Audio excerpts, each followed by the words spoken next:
Talk about a crusher. Yes! Oh! Are you kidding me? And gone!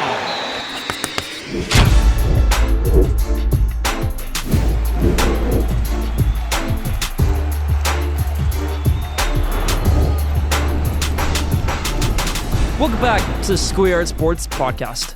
I'm the host of this podcast, Lane Frank. We are now on episode 224.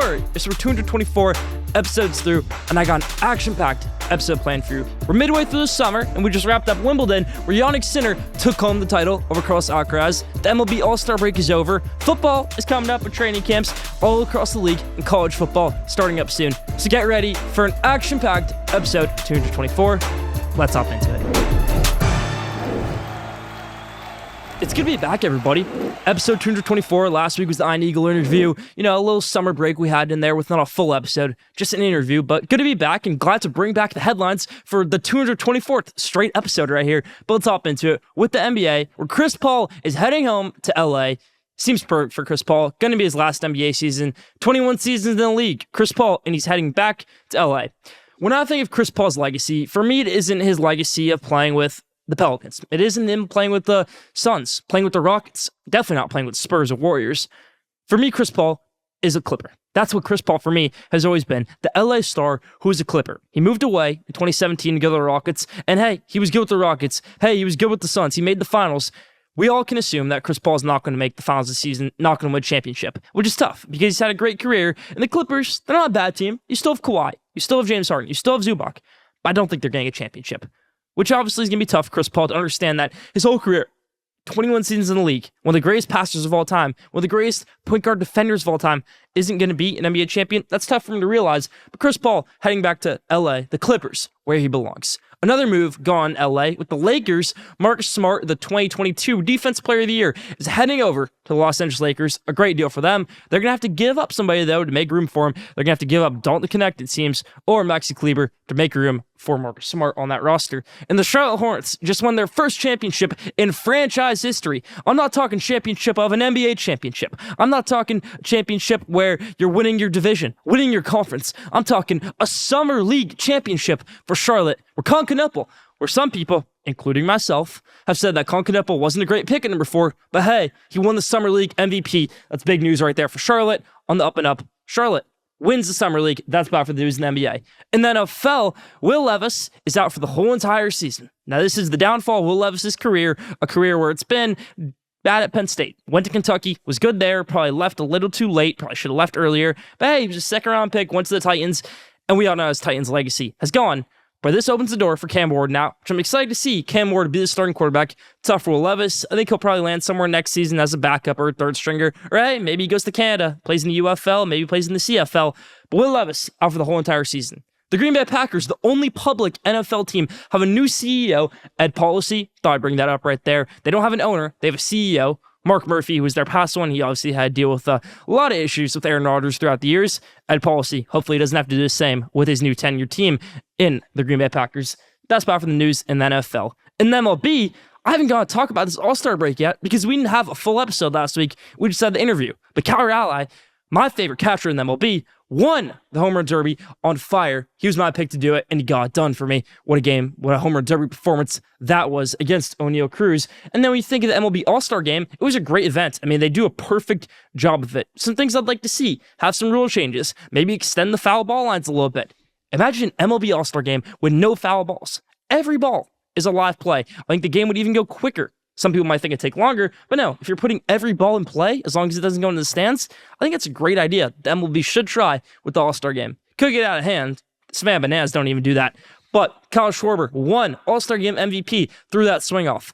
I would have liked to see better hitters in that swing-off. Jonathan Aranda, Brandon Rooker, it didn't really appease me too much there. I wasn't too happy with that home run derby swing-off. The guys in it, Kyle Stowers, he's a star. He's an up-and-coming star. He did it too. But Kyle Schwarber got it done for the National League in that home run derby. Aaron Judge has tied Alex Rodriguez's record for home runs as a Yankee with 351. It's crazy to think that A-Rod had 351 home runs as a Yankee, It's even crazier to think that Judge already has 351 in his career. Another thing, I didn't realize A-Rod did so many home runs in his career, well above 600 home runs in his career, A-Rod. Guess that proves my youth a little bit right there. But yes, Aaron Judge, 351 career home runs, tying A-Rod's record. Last thing in the headlines right here. My New York Mets are bringing up former top prospect Francisco Alvarez after a short stint in the minor leagues. He had well over 10 home runs. He's a power hitter. He's coming back up to the major leagues. Mets hopefully get something out of him because Francisco Alvarez was slumping a lot this season, and he had a great rookie season, but hasn't done much since. Maybe this new call-up will be good for him. That's about for the headlines this week. Still more to come on Schoolyard Sports with Lane Frank, episode 224.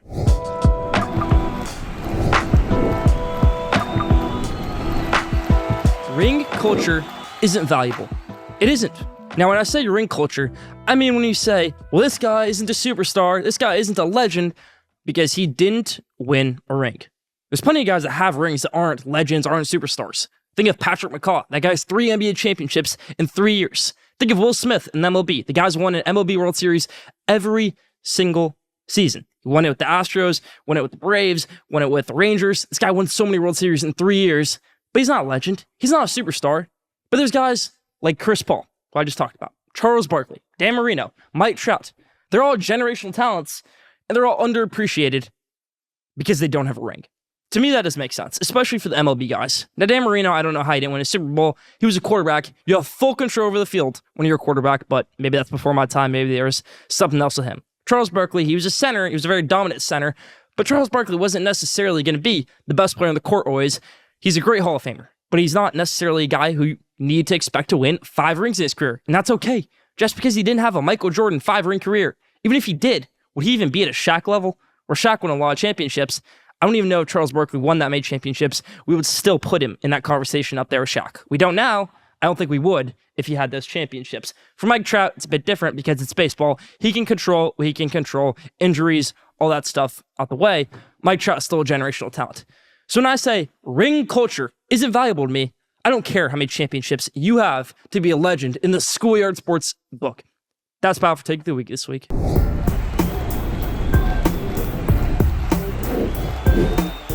Now, top 5. I consider myself a guy with a little bit of swag, but I like to have teams with swag on the field with their uniforms. So these are the top 5 best uniforms in sports of all time, in my opinion. Let me kick it off with a little honorable mention right here. Going with college football, the Oregon eggshell uniforms. I don't know if they wear them as much anymore, but the Oregon eggshell uniforms, all white with the little black spots on them. Love that uniform combo by Oregon. Of course, the best uniforms in the game, Oregon football. They're the number 1 honorable mention. Number 5, any college football blackout uniform. We're not talking about a blackout uniform when you're having a night game, when you're having a night game at Sanford Field for Georgia, when you're having a night game in the shoe for Ohio State, when you're going down to Tennessee in Knoxville and you have a crazy night game and Tennessee wears their all-black uniforms, you're not winning that game. When Ohio State does their scarlet and black uniforms at night, you're not winning that game on the road. And Georgia's blackout uniforms, which they haven't worn, I don't think, since the Peach Bowl in 2020, and they also wore against Mississippi State in 2020 as well. Great game, JT Daniels and George Pickens. That's what fires me up there. A college football blackout uniform at night. 5, college football blackout uniforms. Any of them, throwing up there. 4, the Raptors dinosaur uniforms. Well before my time. I think they might have them as a throwback right now. But still, a great uniform in the Tracy McGrady, Vince Carter days with a dinosaur on it. The Raptors, that's what they're supposed to be. They should maybe go back to their roots, like the next team on this list did with their uniforms. 4, Raptors. Number 3, the Utah Jazz, when they went back to their roots and they got the mountain purple uniforms. Not the little UTA ones with the yellow. No, the mountain uniform where you have the mountain in it pretty much. It's a great uniform. Purple, vintage. I like vintage uniforms being current day. That's their main uniform right now. Love it, Utah Jazz. Number 3 on this list. 2 is going to be the Royals all baby blue uniforms. When I saw my New York Mets take on the Royals this weekend, a few weekends ago, before the All-Star break, I thought that uniform is what I loved as a kid. When I used to watch the Kansas City Royals, when they had Alcides Escobar, when they had Mike Moustakas, Eric Hosmer, these great guys, that was their prime. The Royals as an organization, they won the World Series. That uniform is peak in my opinion. A great uniform. 2, the Kansas City Royals, a baby blue uniform. You see it on the screen. Number 1, the Seahawks all-green uniform. They always wore it on Thursday Night Football during Color Rush. It is the best uniform in sports. The neon green, all-green uniform. I really think of Russell Wilson when I think of that uniform, but really got me into football, you could say, that all-green uniform, being an original Seahawks fan, episode number 2 in the show, wearing a Seattle Seahawks uniform. That's about it for the top 5 best uniforms in sports.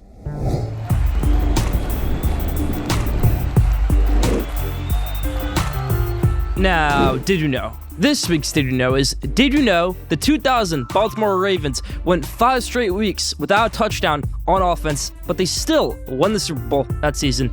Did you know that? Leave down in the comments. That's about for Did You Know this week. Let me throw a little alliteration at you with this Shemar Stewart Spotlight. Now, Shemar Stewart, if you don't know who he is, he's a defensive end from Texas A&M, and he was the number 17 overall pick in this year's NFL draft to the Cincinnati Bengals. And he's also the only first-round pick, only draft pick, to not have reported to minicamp, training camp, or signed an NFL contract. Shemar Stewart, not doing it. The offer on the table is $18.9 million over 4 years. I don't think that's what Shemar Stewart is holding out over. There's a void in his contract of all future guarantees if he's suspended or if he's jailed. Now, I'm not saying Shemar Stewart thinks he's going to be jailed, but why wouldn't you just say, okay, that's fine? Because Demetrius Knight Jr., who plays a similar position to Shemar Stewart, was the Bengals' second-round pick. He's the same thing in his contract. They have all the players, all the future players for the Bengals have that in their contracts, where all future guarantees go away if you're suspended or if you're jailed. It just seems like a prerequisite for Shemar Stewart. But why won't he do it? Now there's options for Shemar Stewart here. He's not reporting to the Bengals. And it's not the first time we've seen a player go this long without reporting or without signing. Joey Bosa did it his rookie season with the Los Angeles Chargers, but I think you knew that Joey Bosa was going to go play for the Chargers, San Diego at the time, and it's obviously worked out great for them. He's still with the Chargers, and he might be a Hall of Famer when it's all said and done. But Shemar Stewart, this guy hasn't accomplished anything yet. He wasn't even a top 3 pick like Joey Bosa was. He wasn't even one of the best defensive ends in the country last year, but could he return to Texas A&M? He's practicing in College Station right now, and he's really in the facility all day, Coach Mike Elko says. But no, there's no shot for his return. There's not even the door open for return on either sides, Shemar Stewart's or the Aggies. Legal action would have to be required. He would have to get a legal waiver to go back to A&M, and even if so, he went back to A&M, the Bengals would still have his draft rights for the next year. Where it gets trickier is, if he doesn't sign this contract and doesn't play this NFL season, very possible now in my opinion, the Bengals have his draft rights up until 1 week before the 2026 NFL draft. If he doesn't sign 1 week before the 2026 NFL draft, it's over. They lose his rights.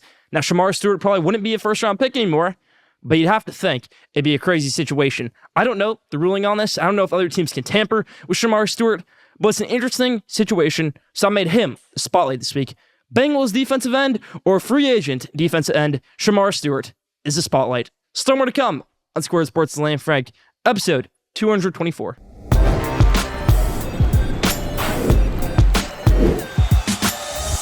I don't play favorites in this show, but what lane would I take is one of my favorite segments to do because I'm going to pick what lane I would take this week on the Memphis Tigers and the Big 12. If you don't know what's going on, the Memphis Tigers, as a university, offered $200 million to enter the Big 12. They're currently in the American Conference, newly renamed the American Conference, going away from the AAC today to be renamed the American. They said, we're done with that conference. We want to go play with the big boys in the Big 12 when guys like Cincinnati, UCF, a few other programs left the AAC American to go over to the Big 12. Why can't we do the same? They went for free. We'll give you $200 million. And hey, we'll even throw a clause in there where if we're not good by 2030 in any sport, we can be expelled. You can get rid of us. You don't have to give us any revenue. We know you're having some financial issues. We'll give you $200 million.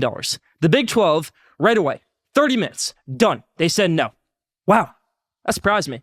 But you need 12 of the 16 presidents to vote yes on it. And when you're going from a president's perspective, maybe you look at Memphis, you say, well, Memphis academics are really bad. Now, I don't know if Memphis academics are really bad. I wouldn't assume they're Harvard level, but they're definitely not great standards. But is the Big 12? I can't tell you a top university in the Big 12 with incredible academics to where Memphis wouldn't be in that conversation. But there's lanes to take with this for the Big 12 and for Memphis. So let's do it all from the Big 12's perspective. I'm going to give you 3 lanes to take here. The first one, money talks, no risk. That's a lane the Big 12 could take, where they take the money, there's no risk. All that can happen is, hey, if Memphis is bad by 2030, thanks for giving us $200 million. See ya. We don't have to give you any more money. We don't have to give you any revenue. You helped out the conference maybe a little bit. There's no risk. Money talks. That's the lane I would take. But there's two other options I hear. What if you do culture over cash? Say, we have a culture here in the Big 12. Geographically, you don't fit. You don't fit us, the standards we have. We're going to take that over the cash. We don't need another team. We don't need 17 teams in this conference because then we need to add another, which is a whole nother mess in there. And then if you're from Memphis's perspective, do you bounce to the Pac-12, who could use another team? They just add Texas State and Gonzaga, but non-football Gonzaga, they could use another team, or do you stay in the American? Now, if I'm them and I can't get into the Big 12, I'm staying in the American. Pac-12, to me, the new one, is looking like a joke. But for Memphis, if you're going to have to stay in the American, just be the HRGO5, highest rated group of 5. Shout out to Scotty Walton for coming up with that. I think Memphis has a chance to do that. They almost did it a few years ago, and that's why Mike Norvell ended up leaving Memphis after taking them to a great season in 2017 and another great season in 2019, leading them all the way to the Cotton Bowl. Mike Norvell at Florida State now. Ryan Silverfield, head coach of Memphis. He's not a great head coach, but he gets by. And it's a good football team. They have Antoine Hill at quarterback for the next 3 years, who is a 4-star recruit. For Memphis to get a 4-star recruit at quarterback, that's pretty good to me right there. Memphis is a big brand, but there's also some issues. Penny Hardaway, the basketball program. Memphis basketball at one point was the hottest thing. James Wiseman, Emoni Bates, Jalen Duren. But there's a lot of things about Penny Hardaway. He's the most controversial man in college basketball, and that's saying something. He might be fired in the next week. He might last another 10 years. You don't know with Penny Hardaway. Maybe they don't want Memphis in this contract. Maybe they say, hey, $200 million? No, you're not coming into this conference. That's my take on the Memphis Tigers and what lane they should take. I gave you the options. The lane I would take is for the Big 12 to say, hey, money talks. We're done.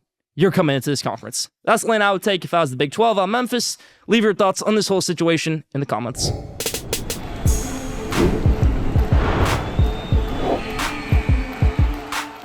Now, at the buzzer. This week's At the Buzzer is on Cam Ward, the number 1 pick in the 2025 NFL Draft to the Tennessee Titans. Now, if you're not familiar with Cam Ward, started his career at Incarnate Word. If you don't know what Incarnate Word is, I don't blame you. It's a FCS program in Division I, but an FCS program. It took Cam Ward a minute to get up to college football standards. Then he went to Washington State. Then he went to Miami, where we all know he had a great season. But Cam Ward didn't have an easy adjustment to college football. I mean, it took him a minute to get going. That's why he had to go to Incarnate Word.